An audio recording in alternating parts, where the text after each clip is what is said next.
Well, hello everybody and welcome to Real Wealth Network's weekly webinar. This is Ben Eric Smith. I'm the Director of Investor Relations. So glad you could join us. It's going to be a good one today. We've got an old friend coming back to us from Dallas, Texas. She's going to be talking all about much more than Dallas, all of North Texas and all kinds of outlying areas. So looking forward to that. And so glad that you can join us. If you happen to be listening live and are on a computer, if you have any questions, we'll be taking questions at the end, maybe sometimes during the beginning and middle if it's appropriate, but just go ahead and click the little orange button there, and down under where it says questions, you can go ahead and type in a question. We'll try to get to as many as we can. No promises we'll get to all of them, but we will definitely talk about as much as we can get in this very busy upcoming hour. And also wanted to discuss, before I get to the lovely friendly disclaimer, normally we have an event slide in here talking about the upcoming event. We don't today, so I'm just going to kind of ad-lib it and tell you that on Saturday, the 25th of August, we're going to have our big event in San Mateo, duplicate the same event on the 26th down in LA, and on the 27th, which is a Monday, down in San Diego. The theme of the event is Texas and Ohio. We're going to have the presenter you're about to hear from today talking about North Texas. We're also going to have Cincinnati. We are also going to have Cleveland. So it's going to be a really good event. And then on some of the events, we're going to have some syndication stuff kind of at the end for those of you who have a specific prior working relationship with Real Wealth Network. But just definitely want to sign up for the event. If you haven't signed up for it, please do so as soon as you can. We want to have an accurate count so we don't have to run into the room and add rows of chairs, which has been known to happen a few times. So anyway, that's coming up, not this weekend, but the following weekend, the 25th, 26th, and 27th of August. All right, the strategies mentioned in the presentation may not be appropriate for everybody. Other options not mentioned may be more suitable for your specific circumstances. Please consult your personal accountant, tax advisor, and/or attorney to discuss your specific situation. Past performance never guarantee future results. Real estate purchases are subject to investment risks, including the possible loss of amounts invested. While every effort is made to maintain accurate and current information, the possibility of errors and/or updates always exists. In other words, trust but verify. Do your due diligence. We think we do a great job here at Real Wealth Network of only bringing to you people who we know are at the top of the integrity scale of really good properties, do really good rehab if they're rehabbing existing properties. But we still want you, as the member of Real Wealth Network and the investor, to independently check and do your own poking around, and it's just always a good idea, prudent. All righty, so who we are going to hear from today, we've worked with for a long time, since 2012. And I'm going to go ahead and go through the intro stuff, and then I'll turn it over to you. But born and raised in Dallas, licensed agent in Texas, and if that's, you'll correct me if that's not the proper terminology for the state of Texas, but been around since 2012, with us rather, been around a little longer than that, I assume. Owner of a real estate investment firm. She speaks across the country, radio, quoted in articles, news stories, etc. 3 adopted children, which is great, and I think you also have adopted animals, right? Don't you rescue dogs and cats and stuff? We absolutely do. Cool. I remember that from the past, and I was going to bring it up to you ahead of time, but I just took a risk, and luckily it was accurate. My memory didn't fail me for once. So that's great. And you also work with many nonprofit agencies. So that's pretty heavy pedigree there. So without further ado, go ahead and take it away. Absolutely. Thank you so much, and it's great to be back. So as you mentioned, we've been working with you all for about 6 years now, and really our entire model is a little bit different. And so to give a little bit of background, my husband and I were middle school sweethearts, and we have owned our company focusing on investment property for 13 years. And really the entire model of what we do is devoted to the investor, because we are investors ourselves. And so we're going to talk a little bit about our market, about what we do, what makes us different, and how we can help you grow your investment portfolio to reach the goals that you're looking for. And so we really, it's a unique market right now in Dallas-Fort Worth, and really Texas in general. So it's always a struggle to find property, and really everyone on here probably already knows that. And so we find ways to make investments work even in a market like this. And it's something that we've been doing since before the last crash, and something that we'll do hopefully well into the future, and hopefully there won't be another crash. But all of that said, we are always looking for unique and interesting ways to invest and to make money. And that's something that we bring to our investors, and we're investing alongside our investors. In Dallas-Fort Worth is our corporate office, and we have almost 1,000 properties we manage here, and those go up to 100 units per property. So we're a very large firm. I've got 36 people who work for me. We are A+ with the Better Business Bureau. We're members of tons of organizations. I'll save you all the abbreviations, but there's a lot of them. And you can see the majority of our service area here, but essentially we go from the north border of Oklahoma all the way down to the coast. And that covers Houston, Austin, Dallas-Fort Worth, College Station, all these areas. And so we do offer investment property in the areas that we feel are strong and the areas that we feel will present the numbers that we're looking for. But we also manage in other areas throughout Texas as well. So we're very versed on the U.S. market, of course, and specifically the Texas market, and of course, North Texas, which is what we're talking about today. We are ranked as one of the top 20 property managers in the Dallas area, and that's something that we're proud of. And of course, we're rated other places as well. But we have been offering the same level of service, the same model, the same fee structure, everything since our inception. And so we are in a market where the majority of the large competitors have gone corporate, and we are very much family owned and operated. Every owner has my cell phone number. Every owner knows who we are. And it's something that I do believe sets us apart. It's something that, our clients know who we are. They know what we stand for. They know what's going on. And the communication is key for us, as is transparency, which I think is one of the reasons that Real Wealth and us have always been such good partners. And so all of that said, let's talk about why you want to be in Dallas and North Texas. So you're going to hear me talk a lot about North Texas. And so traditionally, when you think of investing in DFW, you think of the city. And we're not going to be talking about the city today. We're going to be talking about the area as a whole. And so that's going to include the Dallas-Fort Worth Metroplex all the way up to the Oklahoma border, all the way south to Waco, all the way west to Granbury, and all the way east, really all the way to Tyler. The reason being, we're going to talk about a little bit more, but essentially Dallas values, Fort Worth values have skyrocketed. So has the crime rate. And it's something that is a unique position for Dallas because we've got some incredible things that allow us to expand and have a little bit more travel ability than most metroplexes. And what we're finding is that the employers that are relocating here, which everybody hears about, they're coming into the suburbs. And the population growth in these suburbs and in the city and the metroplex as a whole is just staggering. So you can see here that we basically have gone up 1 million in our population in the course of the last 7 years. And it's incredible the number of people relocating here. We are still in a housing shortage. There is a shortage of houses. There are more people coming than we have property to support them. And of course, when we are looking at something like that, what we see is growth in the property value. We see a lot of people relocating here from other states, specifically California, who have more cash than, say, what the old people here in Dallas-Fort Worth had. And so the prices of properties are driving up because of the demand. They're driving up because of natural population growth and high levels of pay. But it's also driving up because there is a new type of buyer in our environment, and that buyer type is a cash-heavy buyer. And so people who relocated with Toyota and Liberty Mutual and Finisar and other large companies, they sold properties in states where values are much higher than here. They came with that cash, and because our property values are so much lower, they're able to really go into these properties and pay more and bid out the people that were here. And so what we've seen is a large influx of cash buyers. We've seen a large influx of people who are paying over asking for properties. And it's something new for Dallas-Fort Worth and North Texas as a whole. Now, the thing that's so unique to this is that even with this value going up and the property values going up, our median home price is still incredibly low.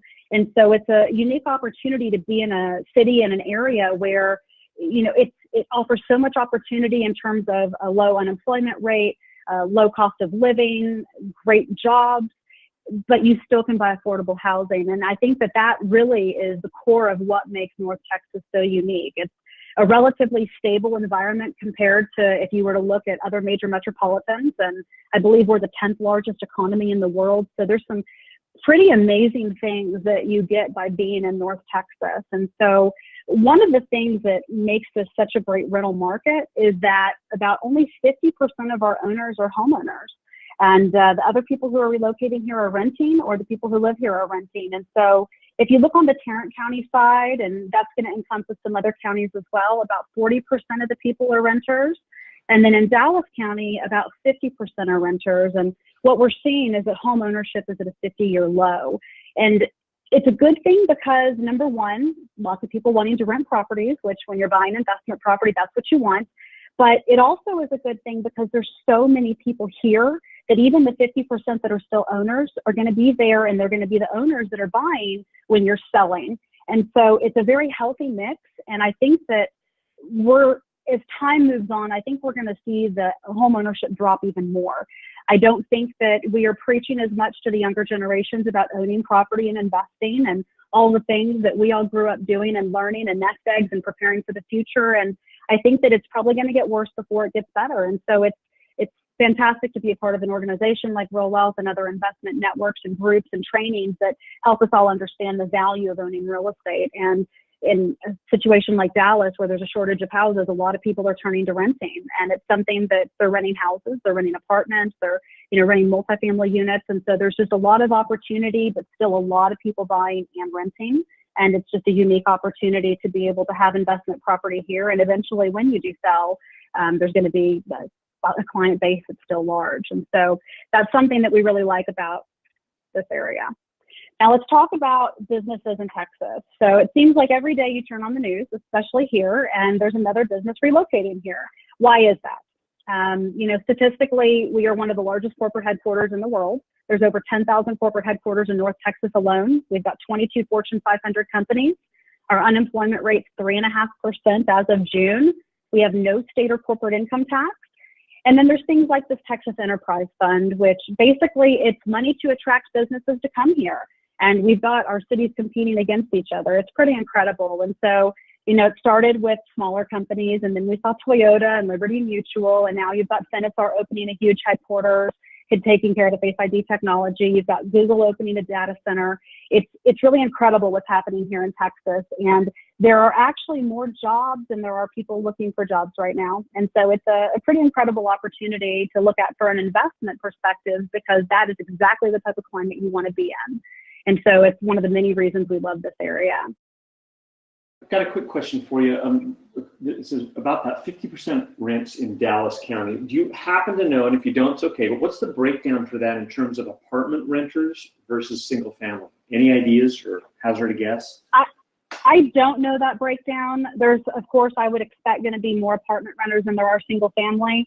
But I will tell you that Dallas has become a very heavy investment market, and because of a lot of these new builders and the neighborhoods that they've done are very small lots and zero lot lines. So there are a lot of homes for rent, and also a lot of homes in every development. And so I can tell you that we manage both multifamily, large multifamily, small multifamily, and single family. And most people, if they can afford to have a home, they choose the home all day, because apartment rents are very expensive. And so you can get an apartment and a house for almost the same price, specifically in most of the areas that we're working in.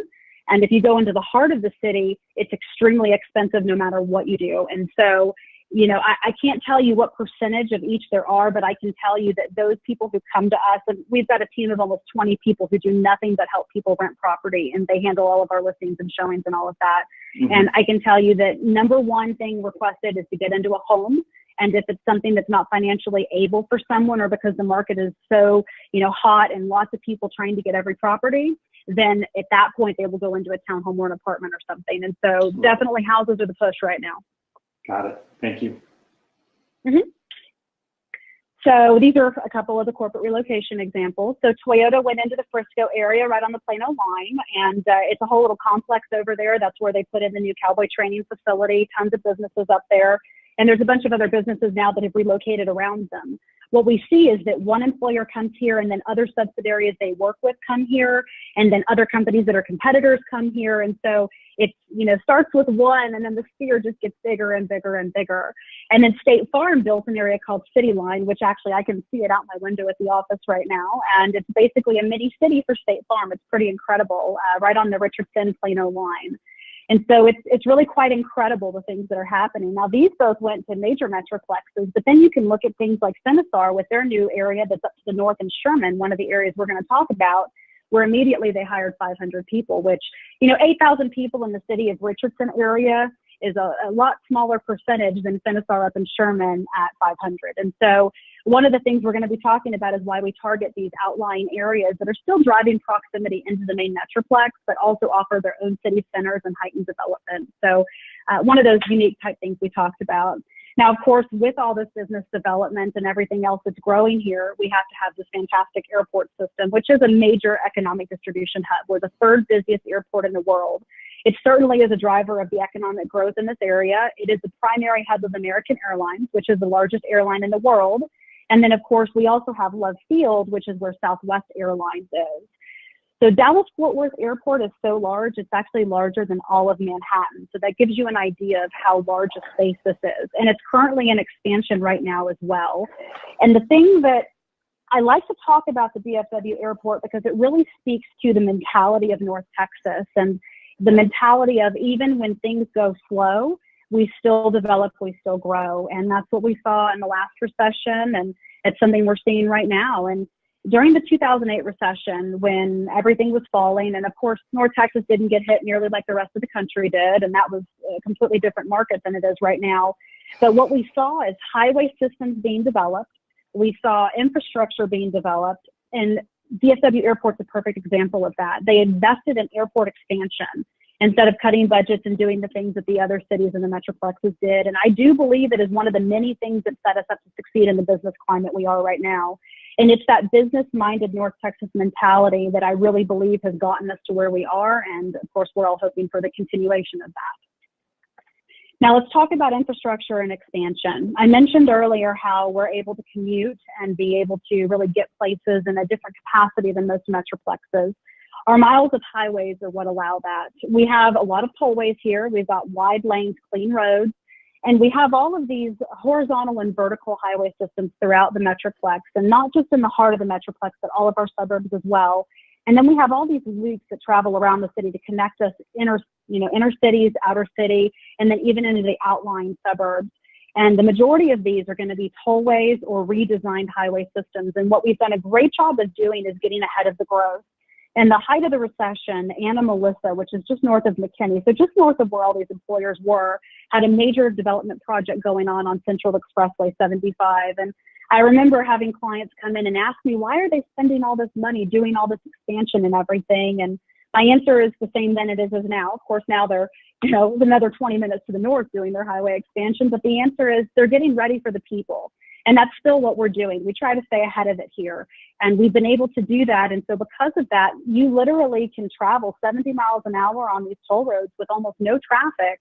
And you can live 30 miles from your employer and get there in 30 minutes. So it's really quite incredible. And it makes it to where we can look at so many different places for investment opportunities to not only diversify the parts of the metroplex you're buying in, but also be able to have it spread out enough to where you have a better chance of an employer going to that area. And so one of the things that we do with our clients when we're building these investment portfolios is we're staggering you all over the metroplex in the areas that we feel are properly poised to have that business growth. And anytime you have business growth and highway growth and all those things, one of the targets is looking for heightened depreciation and heightened profit. And so we're doing the best we can to guide you to the areas where we feel we have the best chance of success. And of course, the better the success, the better you can grow your investment portfolio. One of the other things I think that sets us apart is our bus and light rail system. We not only have it within the city of Dallas and within the city of Fort Worth, but they also connect to one another. So it's really quite incredible. And one thing that I think makes us a little different is we expanded our light rail system and the bus system as well into our suburbs. And so it's an amazing thing to see that you can get from an area that's, 40 miles outside of the city or 30 miles outside of the city on a light rail. And so it really connects the city together. And again, goes back to this idea of being able to live further out from the heart of the city. But then you pair that with all the employers coming into the suburbs where you're not having to get into the city. So that means that these people are able to buy and live or rent in neighborhoods that are a little bit cheaper, going to get a little bit more backyard space. We can be a little more picky with the quality of our construction and the finishes that we're doing. and really have a lot more opportunity for space. And that's one of the reasons why even in the market like we're in right now, we still have investment opportunities. And so it's something that I think really sets Dallas apart. And we have so much highway expansion and growth going on right now that as Dallas continues to boom and grow, like we've seen for the last 7 years, God willing, that's all going to continue, and we're going to have the infrastructure here to support it and continue to really entice it to happen. And so I'm very impressed with what North Texas has done as a whole, and I think that the political and economic climate here has certainly played a large role in that. So the job centers and large employers, as I mentioned, are outside of this kind of core city. Really, the core city of Dallas and the core city of Fort Worth are the areas where we've advised everybody to sell and reinvest into other areas that potentially have a better opportunity for you. And one of the reasons why is, of course, the crime rate. The crime rate in the hearts of the city has gotten very bad, and we're seeing that in large metroplexes across the nation. All one has to do is look at what's going on in Chicago right now. Now, the other thing that we're seeing is that these employers are relocating into the suburbs, and so they're relocating into the nice, new, built-up, fancy areas. And so no one really wants to go live in the city, pay 3 times as much, and then have to commute to the suburbs. So, of course, our target is being close to the employers, and what we're trying to do is be close to the new employers where the growth and the relocations are happening, which isn't in the city. So we're able to buy in newer and less developed areas off these expansion highways, targeting these employers all in the path of progress. And of course, the play being that these areas are in a natural growth pattern just outside where it's already developed. So we hope to see more growth and more appreciation than what perhaps we would see in a city that's already fully developed. And so that is, of course, one of the things that we're targeting.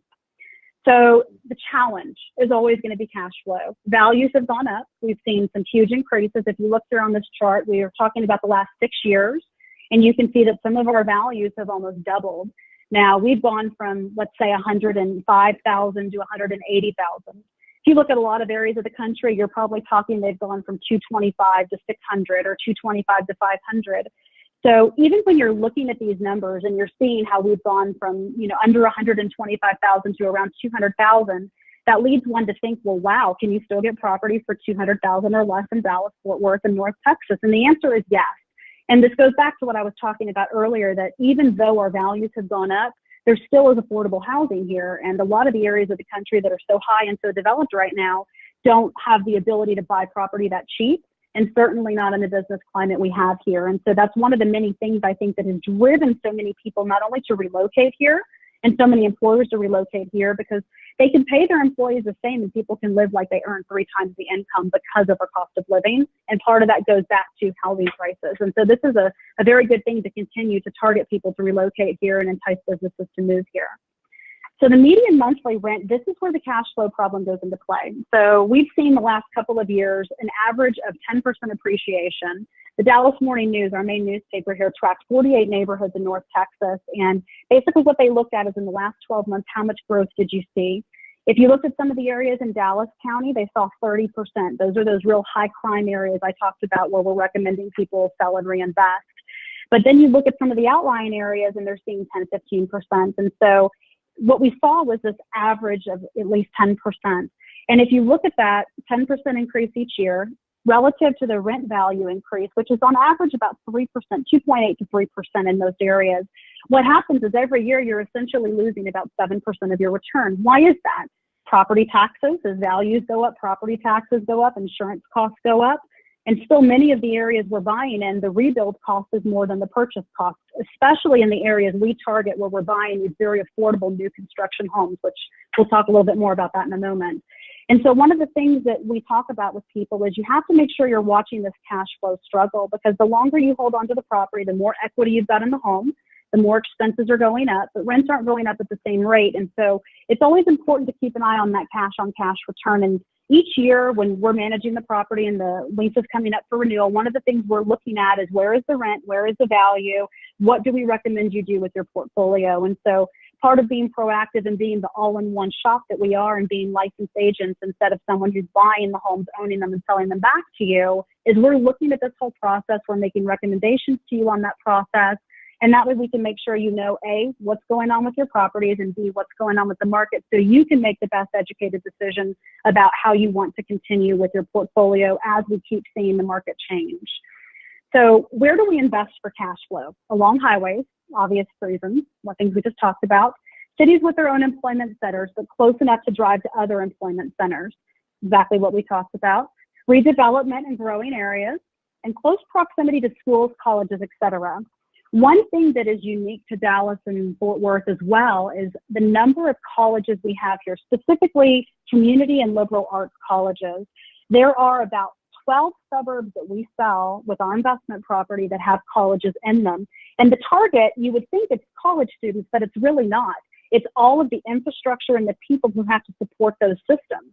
Some of the largest employers in the smaller suburbs are the people who work for the school districts and the colleges. And so it's a great play to get a higher quality tenant, to get someone who's going to be there for the long term, because of course it's a stable job. And so one of the things we look at is, where are these located? What's growing around them? And so it's something that it's a unique play, but it certainly is something that I personally have even seen massive success from. And so that's why we're trying to look outside the box for different things that we can do to really look for growing areas that also is going to help our values grow.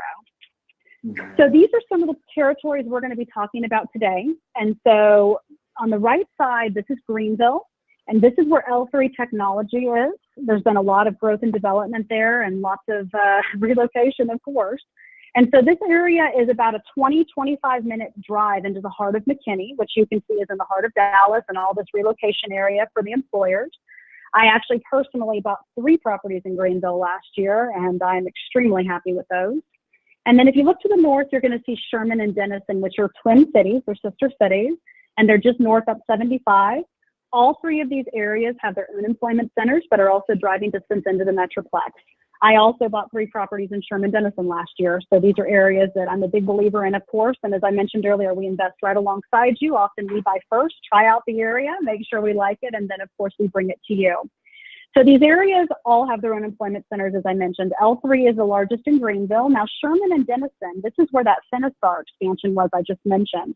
So Finisar received a $380 million approximate grant to build their facility there and take over an old, I'm not sure what the building was before, but essentially they've retrofitted this building and they brought in this massive group there. And the initial hiring was 500, and then they brought in another large building with more employees down in Allen, which is just south of McKinney. And my understanding is they're doing a lot with the Face ID technology, and there's been a lot of articles written on this recent development. And so this kind of goes to show how we're targeting these areas that we think are prime for employers to want to relocate. And what we're seeing are maybe a little bit smaller employers and perhaps State Farm and Toyota who can afford to go into the heart of Plano and the heart of Frisco. But these employers are a little bit smaller, still big employers, and they're going to the next county out, the next major Metroplex suburb out, where they can still open, still have the proximity, all the development, all these things that they want for their employees, but spend less money. And so that's why we target these areas, and we're starting to see the fruition of those targets. So let's talk about, before we get into the new construction, I want to talk about how we manage the property and how we manage the process of the acquisitions and the holds.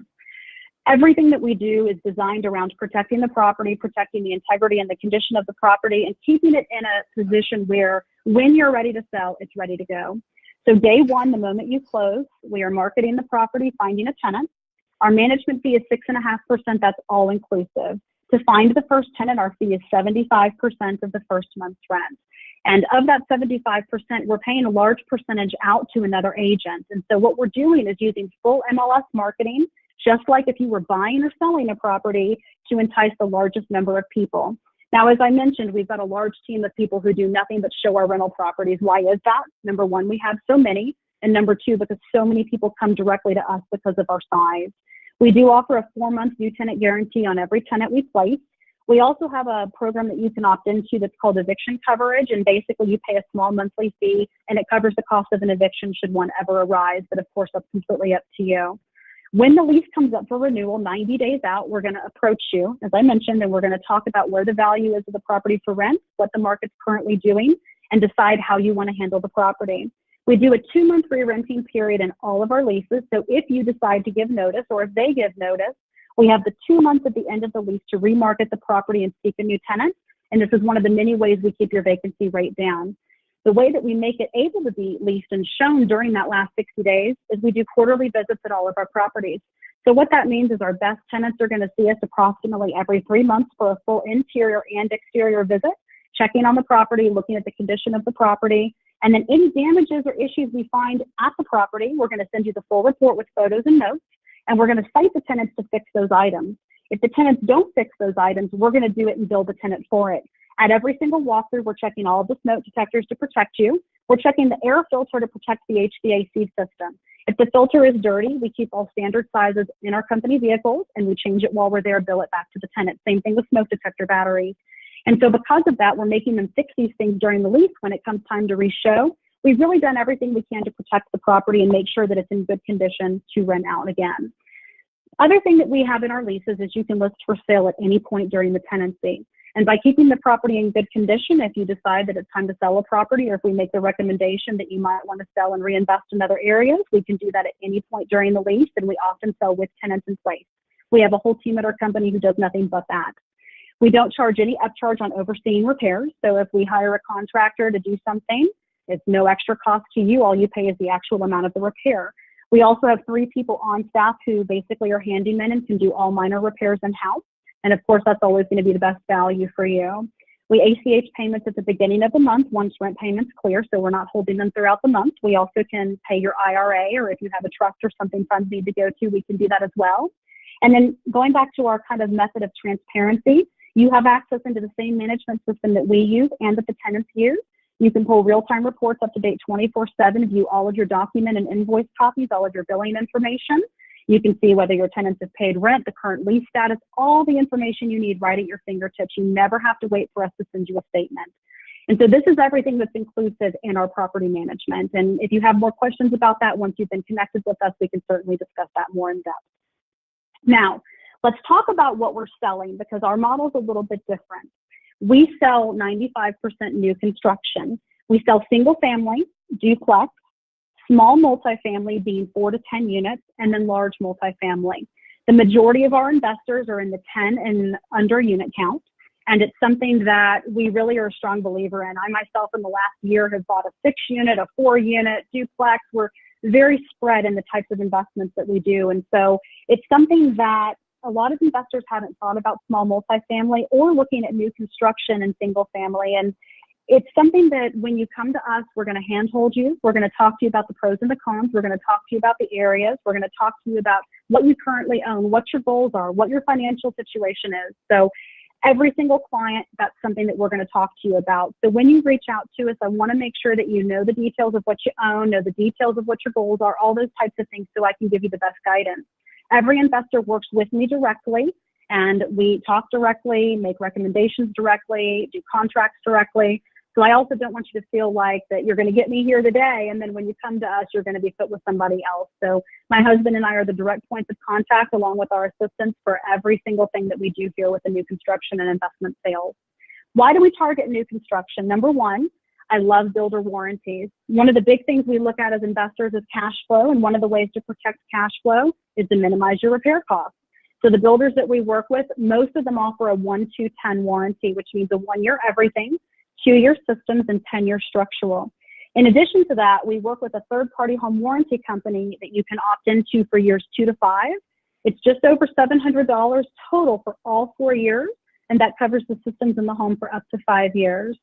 The new systems in these properties, of course, is going to offer you a lower cost of maintenance and ownership.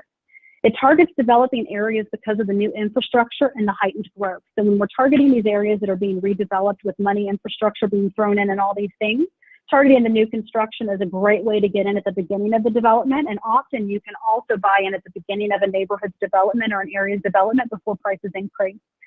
One of the other benefits of new construction is, of course, we have property taxes here, and most of the lots that are being built on are currently assessed at only land value.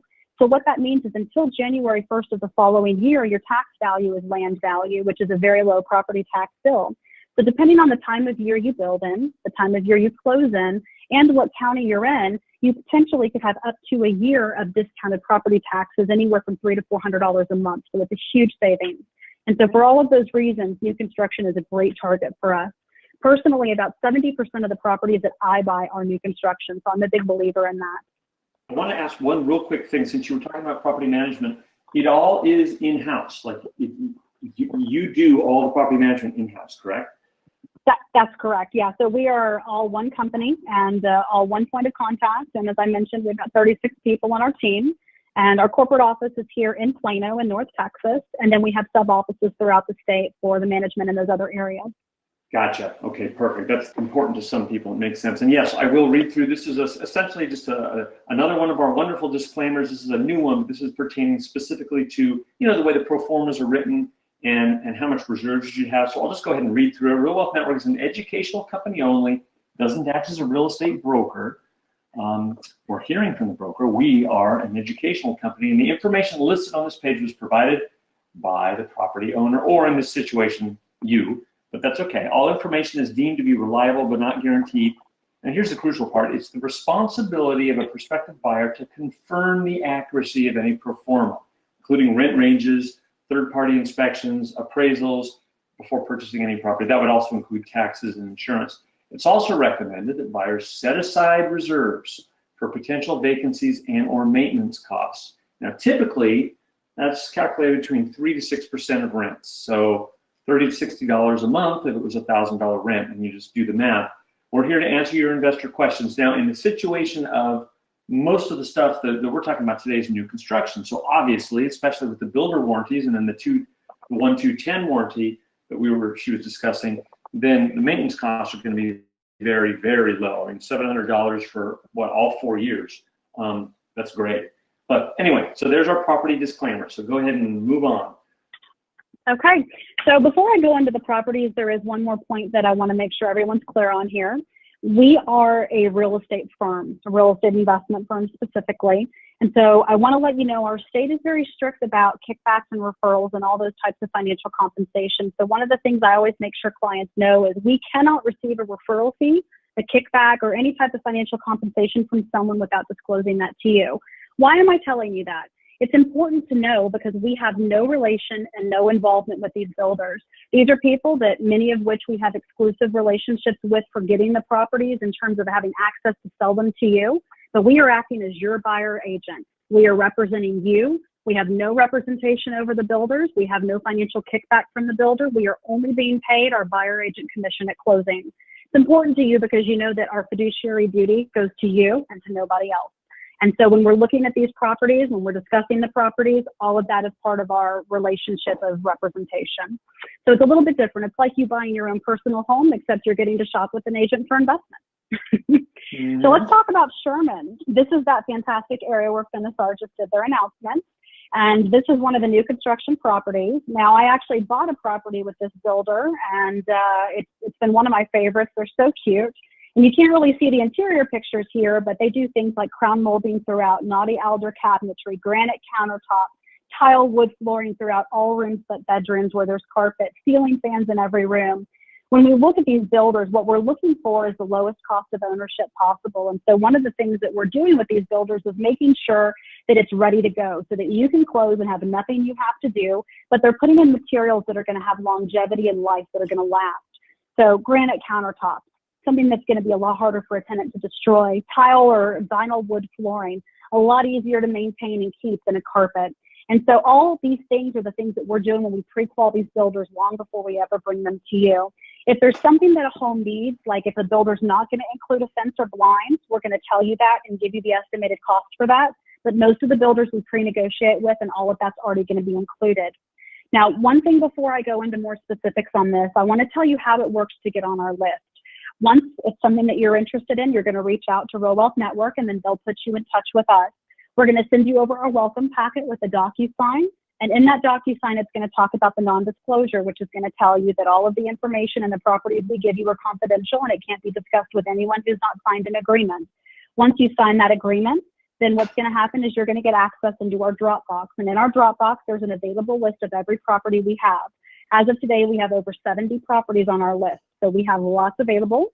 We have anywhere from 40 to 100 1031 exchanges going at a time, and we work with over 500 investors. And so we have lots of inventory at all times with our builders, and that's to make sure that we can properly service all of our clients. I wanted to piggyback on the 1031 because we did have a question that's coming in about the 1031, and since you just mentioned it, sometimes, with new construction, there's a lead time. So if somebody is, say they closed on the property they're 1031ing out of on January 1, and they're interested in investing with you, then obviously they have to pick something that is going to be completed by June 30th, right?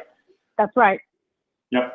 And So you we work with, as I mentioned, we work with lots of 1031s, and many of our clients have already bought here and they're now in the process of selling and, you know, increasing their portfolio by capitalizing on their appreciation and equity. And so we look at the dates of the properties, the dates of what you're selling, how much cash you have available, and put together a whole plan for you based on the properties in the areas you want. So that's part of my hand holding of what I do for you. And many of my builders have 15 to 20 building at a time. And so I can literally pick the date we need with the property you want to make sure the timeline works within your 1031 with plenty of leeway and plenty of extra time in case something runs late. Most of my builders build in 60 to 90 days max, and that's from contract signing to completion. Now, that said, many of my properties are already in construction, specifically my builders that take a little bit longer. So before you sign on those builders, the property is already, say, maybe 40 or 50% done. So we take care of all that for you, guide you. Ultimately, of course, the choice is yours, but we are there to help you put together a plan, implement it, make it happen. And of course, all this is at no cost to you. Perfect. Thank you. So talking a little bit more about 1031 exchanges, I just want to make sure that everyone understands the timelines for that, because some of you may not have done one before. If there is something that you're looking to sell and reinvest, you have 45 days from that closing to identify the property. And identify literally means telling whoever's handling the 1031 what property you're purchasing. And then you have 6 months from your date of close on the original property you're selling to close on your new property. So what we typically do is we make sure that the property is completed within 4.5 months from your original close date, and that gives us plenty of leeway time. Now, one of the other things you should know is we work with almost a dozen lenders of every type. We have IRA lending. We have lending for portfolio for people that maybe don't show a lot of income every month but have large assets or show carryover losses or things on tax returns. We have property 1 to 10, which is going to be your first initial Fannie Mae Freddie Mac loans for the first 10 properties. We have regular financing for after 10 properties, which is fantastic. And that's something that you're really going to have great financing access because of our volume and the things that we do. So that's available to you. We have commercial financing if you want to buy in your company name, and we have multifamily financing if you're going to buy units that are greater than 4. So in terms of being able to get you with the people that you need to work with and get you the best financing options, we have all of that we help you with as well. Of course, again, no ownership or investment or involvement with the companies we're referring you to. We only recommend them because they do a good job. And when we do our initial consult and talk about what your goals are and what you have and what you're looking for, I'll be able to make a recommendation and introduction to you of whoever I think is going to best fit what you're looking for. And so that's, again, part of what we do when we're doing our initial consult with you. So back to the property. This is a 3-bedroom, 2-bath, almost 1,400 square foot property, purchase price just over $160,000. Down payments here are calculated at 20%. You'll see closing costs about $3,200. All of our builders take care of paying for the survey. They pay for your title insurance. So those are expenses you're not going to have, which is great. Principal and interest here, you'll see the taxes. Now, of course, that's not the taxes the day of closing. That's estimated taxes as values reset. And then you've got property insurance, property management fee, total monthly cost. So you'll see here cash flow on this one was 20% down is approximately $246. So really a great opportunity to buy in these areas and still have cash flow, which is really hard to find in Dallas-Fort Worth, North Texas. Greenville, this is where L3 was, we talked about a little bit ago. I bought 2 from this builder. So this one here is a 3-bedroom, 2-bath, 1617 square feet. Again, same level of upgrade, granite countertops, ceiling fans, all the bedrooms, wood tile flooring, fenced backyards, garage door openers, all the things we're talking about. So $165 purchase price, $33,000 down payment with $3,300 closing costs. You'll see that initial cash invested is $36,300. You'll see principal and interest, taxes. None of our areas have HOAs, insurance costs, property management, and then total monthly cost. So the monthly cash flow on this one's $93.37. You'll actually, the insurance cost on here is a little bit high. Mine is $67 a month for the same floor plan, but it's pretty close. So you're about $100 a month in monthly cash flow. But again, you're able to buy this brand new, fully loaded property in a developing area, which is exactly the target we're looking for in North Texas. And again, the 430 property taxes, depending on when you buy it in the year, it'll be based on the land value for up to 12 months. But then that 430 is what you anticipate based on that city's millage rate that it will be once it's reassessed, correct? That's true. And the other thing to keep in mind is they often don't assess at full purchase price that second year. And so like some of mine that I bought last year, they'll send me a letter and ask me what I paid for it, specifically for the non-MLS sales, like our exclusive stuff that's off market we deal with. And I don't return the letter. We're under no obligation to do so. So they literally have no idea what we paid for it.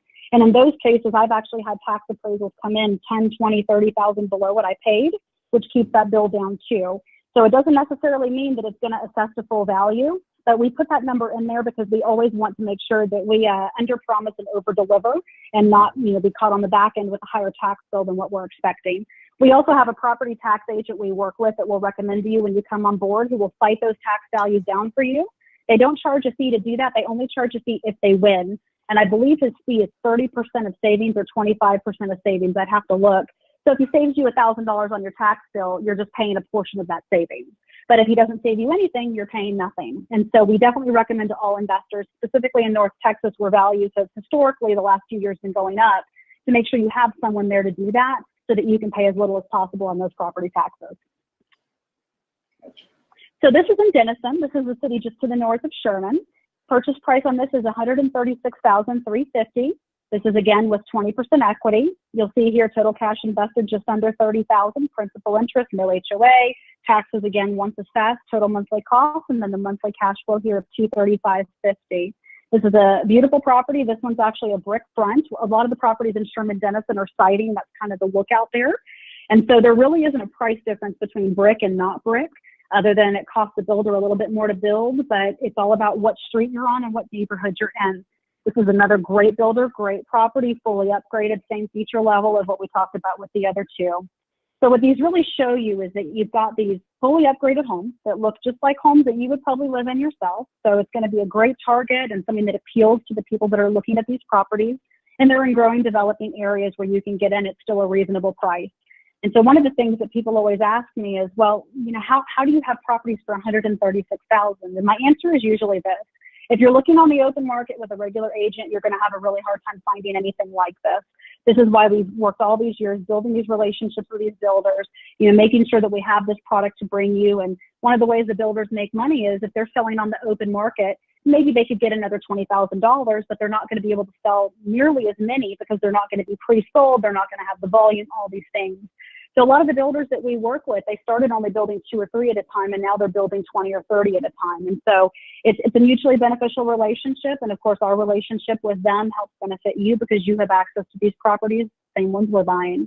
And so it's just a unique model, as I mentioned, and it's something that when you all reach out to us, we'll talk a little bit more about, and something that I think would be, it's going to be interesting to see what the market does the next few years. None of us really know what's coming, but one of the ways that we're trying to kind of prepare for whatever it may be is making sure that we're keeping that price point low no matter what values do. And so one of the big mistakes I see people make in North Texas is they're buying expensive properties. And my fear with that is when the property values have gone up so much and you're in such an expensive price point, it has a long way to go down. I look at these $136,000 properties and I think, well, how far realistically can that go down? None of us know, but I definitely feel a lot more protected in a $130,000 property than I feel with some of these investors I see buying $350,000 homes. So we're always kind of looking at the market to see what we can do to make sure that we're all in the best position we can prepare ourselves for. Absolutely. And would you use that same logic for a multifamily, say a fourplex? Would you take the price of the fourplex and divide it by 4 and then go, hey, I feel a lot more comfortable with a $400,000 fourplex at $100 a door than it would with a $1.2 million fourplex? Absolutely. So I sent a fourplex, one of my blasts out night before last, and it was a fourplex just a couple of years old, fully upgraded, beautiful, and sub $400,000. So we were at under $100,000 a unit, and those were 3-bedroom, 2-bath units. So we have some great opportunity for small multifamily as well, and a lot of our investors, specifically those working with 1031 exchanges with more money to deploy, really like those options too. Right. What about, okay, so we've got a few questions here, but I've got a few of my own. I'm going to kind of pepper them in. With most of these, are they part of a larger subdivision? In other words, like that Denison home we just looked at, because a lot of people are concerned about, they don't want to buy into a rental village. So you've got your 50 homes being developed and they're all being sold to investors. So how does that work? You only buy a certain percentage from the builder? Right. So a few different things. Number one, most of Sherman Denison is redevelopment. So we're buying in the middle of existing neighborhoods where one's been torn down instead of being rebuilt. in terms of like renovated. And so you're in the middle of existing homeowners. So most of the time it's one and done. Now, when we look at areas like Greenville, we're doing some in the middle of a neighborhood that already exists as homeowners. And then we're doing some where it's a new neighborhood, small, that's being developed, and there's multiple builders in there. And we never work with more than one builder in a neighborhood. So you're never at more than 33%. But most of the time, that builder is also selling to regular homeowners. So we always make sure that we're not oversaturating one specific area with 100% investors. Got it. Okay. So now I used to always call it infill. In other words, just if one house is being torn down in an existing bunch of homes and you're putting a brand new one up, you know, the old theory of buy the worst house in a better neighborhood. But isn't this situation kind of the reverse? You're buying an A house in a neighborhood surrounded by B and C. So isn't that the wrong way of doing it? Well, you know what's interesting? So one of the ones that I bought last year was an infill lot, and infill is fantastic because by the end of the year, the entire street was done. So the areas where we're doing this infill, they're all being torn down or renovated. So although you're saying buy an A and a B or a C, what's really happening is they're all becoming A's. And so we know that's going on. We know the investors are buying these lots. Many of them have already been bought. And if you even drive the street, you'll already see the houses being bulldozed. The difference is different builders bought all of them, and we're only buying from one of them. Got it. Okay. So if somebody comes to you with a concern about, you know, the houses that we're looking at look fantastic and they're great, but I'm a little leery of buying in a neighborhood where my neighbor has got a 1986 house that's kind of dumpy, and the people down the street the same thing. So what would be your answer to that? Is essentially what you just said 2 minutes ago, right? So that's not really the areas we're looking at. What we're talking about are areas that are like 1920s, 1940s homes that are the siting homes when we are doing infill, and they're ones that have either been completely gutted and made into that kind of like a farmhouse chic, like what you see Chip and Joanna Gaines and all those guys doing, or there's been brand new versions of those homes built in there. And so we're not buying in the middle of 1980s neighborhoods. We're buying right on the outskirts of the downtowns of these cities and all the areas where all the new infrastructure is. And it's all kind of matching. Got it. Okay, understood. And then just to also emphasize that, you know, Real Wealth Network tends to be more of a buy and hold network, and what you're talking about is, you know, more of a 3 to 5 year time frame. But it is only an option. If somebody wants to buy a couple houses in Sherman or Denison or Greenville and hold them forever, that's certainly up to them.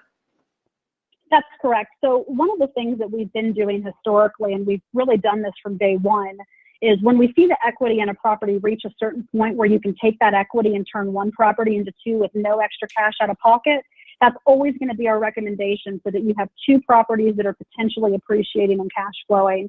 Not every investor does that, but I will tell you that most investors who come to us and we're making the recommendations, the ones who succeed really well are the ones who are open to the possibility, because the more open you are to different things, the more that you can learn, the more that you can kind of diversify. And so it's ultimately the investor's choice. That is one of the big things that we recommend, and it's certainly what I do myself. But it's not something that you have to do, and the market doesn't always support it. So right now, while we're seeing appreciation, of course, we're capitalizing on it. We're selling the properties, reinvesting. Does that mean that we're going to be able to do that next year? Who knows? That's why we're positioning ourselves to be able to hold long-term as well if needed. Yep. Okay. Well said. Perfect. Okay. A couple of bunch of questions here, and I'm just going to read them as they're written. Why are property taxes in your areas lower than the typical 3% of assessed value in Texas? I mean, real quick, I guess it completely depends on the individual city, right? Well, it depends on the city, but more so the county. Of course, the more outlying the county, typically the lower the tax rate. Now, there are some counties and some cities that are more rural that have very high tax rates. So it really depends on where you are. You look at Terrell, where the tax rate's over 3%. You look at Greenville or Sherman, where you're in the like mid to high 2s, 2.5, 2.7. So it really just depends on how big the city is, how populated it is, and how much development they have going on. Are they building new city centers? Are they building new schools? Are there bond programs in effect? And so it really depends on where you are. But when you look at our available list in our Dropbox, once you get access, it actually is going to tell you what the property taxes are going to reset to, as well as the estimated rent and insurance on every single property. So you'll know very clearly what to expect for each area. Gotcha. Okay, perfect. Are the 5, and I think I know the answer to this, but I'll let you answer it. Are the 5+ units new construction? I think some are, some aren't. It just depends on what building you're looking at, correct? So I did a 7-unit new construction yesterday. So we certainly have lots of larger unit new construction. And then I did a pre-owned 5-unit just a couple of days ago. So I would say it's, when you're looking at single family, it's 95% new construction. When you're looking at the multifamily, it's about 70% new construction. Got it. Okay. What is I don't think the word typical applies, but the question is, what is a typical cap rate for such a property? You know, maybe your 7 or your 5 unit. So we don't look at cap rates. I don't really like using cap rates, and I differ from a lot of people in that opinion because I don't think it's specific enough to your individual investment. It's more widespread term. So we look at cash on cash returns, and that cash on cash return really depends on the property, its current status. Is it new construction? Is it a distressed property where we have poor management in place with another person? So it's property by property, but we see anything from say 6%. I have some that I've acquired myself and had investors acquire that are closer to 17%. So it's, of course, the more risk, sometimes the more reward, but also it's about getting lucky. You know, my clients who bought in at Sherman at my recommendation last August are really loving me right now. Right. Absolutely. It's nice to be loved. It really is. Okay. Exactly. Right. Now, once again, standard hazard insurance policy that everyone's required to get. Does that include damage from tornadoes? Yeah, of course. So your standard policy is going to, number one, we're going to refer you to the people who we find offer the best policies for the best price. And then we're also going to tell you who not to use, because a lot of insurance companies have done some really bad things for landlords that most owners don't know. ASI Lloyd did a lot of things excluding dog bites in their entirety. And of course, there's a lot of stray dogs, especially if you're in the city. And so it's a high risk. And so we're looking at the policies, we're looking at the insurance companies we're working with to make sure we're referring you to the people that are landlord friendly, but also landlord knowledgeable. I can't tell you how many landlord insurance agents put my clients into policies with no dog bite coverage. So when they bring the property to us to manage, if they already have it, and we look at this, we're looking at these policies thinking this literally, a dog next door could break through the fence, come into your yard, bite the kid, and you have no coverage. So to answer that question, the policy that we're going to put you in touch with the people is going to include what you need. Now, if you're looking in some of the areas around Houston, we're always going to recommend flood insurance, whether or not it's in flood territory. But Houston is not the recommendation of where I tell people to invest. So although we manage and have an office down there, that is not an area you're going to see us pushing you to invest in. Got it. Okay. All righty. Let's see. You talked about this before, but the 6.5% management fee that you said was all inclusive obviously doesn't include the placement, 75% of the first month's rent. What about things like final walkthroughs, the turn project management and all that? Is that part of the 6.5? It is. So it's inclusive for the monthly management. Tenant placement in between tenants and, evictions that have to happen. You're going to incur the actual cost of that. But the day-to-day management, the quarterly visits, the move-out walkthroughs, the oversight of repairs and make-readies, all of that is included at no charge. Got it. Okay. And now, since we talked a little bit about multifamily on this, I also want to mention that our multifamily rate, depending on the size of the project, can go as low as 4%. It just depends on the project. Right. Exactly. Okay. All righty. Are the tenants, for the most part, locals? I mean, most of the time they live there and they commute to the local employment area? It really depends on where the property is and what time of year it is. We have a lot of relocations right now, a lot of people relocating to the area.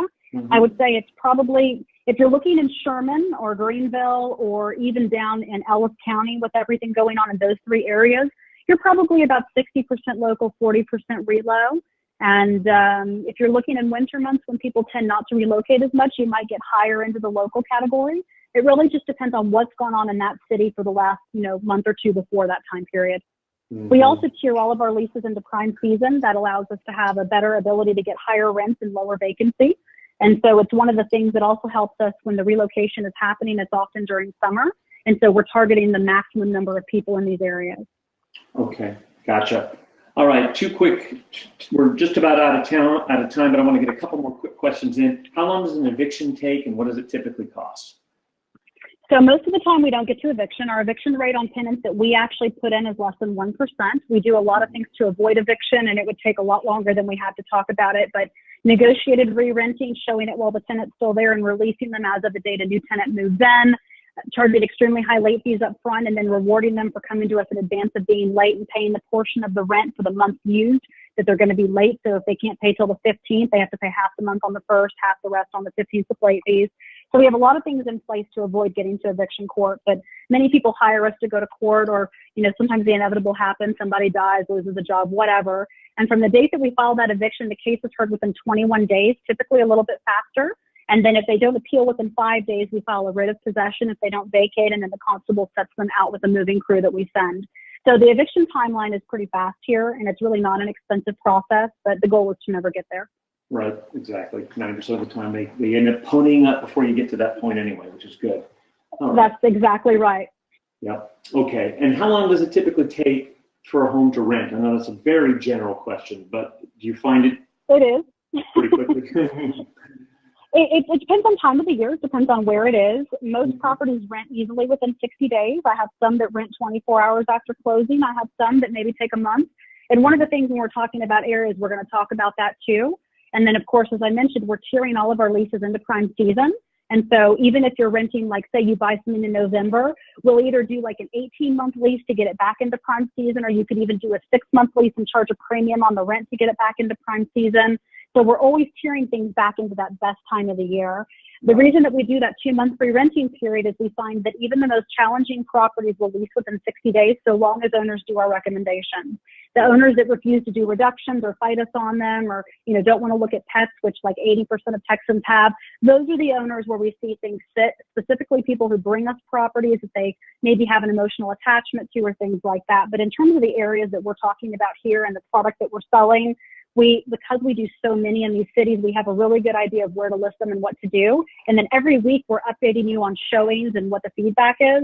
So we're very proactive about the price and any incentives that we offer, those types of things to get that first tenant in there to try to get it rented as fast as possible. Right. And of course the down month would be November, December, maybe January. Actually, November's not too bad. December is not even that bad. January, February are probably the worst, but we counteract it in other ways. Right, by tiering the leases to come up in up season, for example. Well, we do other things too, like we offer discounted prorated rent the first month to get them to move in sooner so you don't have utility bills. We'll offer increased commissions to the agents or bonuses or, little incentives here or there. So there's lots of things we do, and they seem to work very well for the most part. And, of course, there's never any guarantees and things can happen, but in general, we're talking about properties that are absolutely stunning on the inside. We're not talking about cheap carpet and torn vinyl and the things that you're going to see in older homes. We're talking beautiful, beautiful upgraded houses that people assume are worth a lot more money. So when they see these rents at $1,200, $1,300, it's a good bang for the buck. And so it's really an easy thing to look at these properties and have the tenants come view them and compare them against the neighbors. And there's just no comparison. Gotcha. Okay, perfect.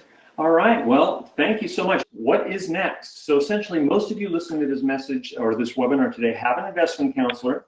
So if you're interested in getting in touch with our speaker today, just email us. It'll either be myself or Joe or Aristotle. If you do not have an investment counselor and you're like, what do I do next? Then just go online and sign into Real Wealth Network, and it'll all be self-explanatory there. You'll talk to Kathy McBride. She'll assign you to one of us, and then we can put you directly in touch, and away we go. So you are going to be coming out to our event on the 25th of August in San Francisco, technically San Mateo.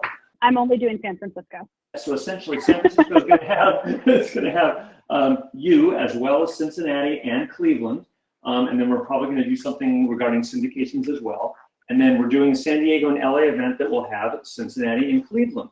So either way, it would be great if you have not signed up for that event. If you happen to be on the West Coast or within a short plane flight, book it. It's going to be a good one. We most likely, I don't know this for sure, I'm going to go ahead and go out on a limb, but we usually film one of the events and then we archive it. So all is not lost. If you're unable or you're listening to us from Australia or wherever, you still have access to the material. And of course, there's this webinar, which will be archived sometime tomorrow afternoon, at the latest tomorrow night. So you can always go back, sign into Real Wealth Network, and you can watch this again and again and again, and just memorize it and everything. It's always such fun. But anyway, hey, thanks so much. Good job, and I'll see you in about a little over a week. Sounds great. All right, and thanks to all of you. We do this webinar every Thursday at noon Pacific, 3 p.m. Eastern. My name is Ben Smith. I'm Director of Investor Relations. Thank you so much for joining us. Have a good one, everybody. See you next week. Bye-bye.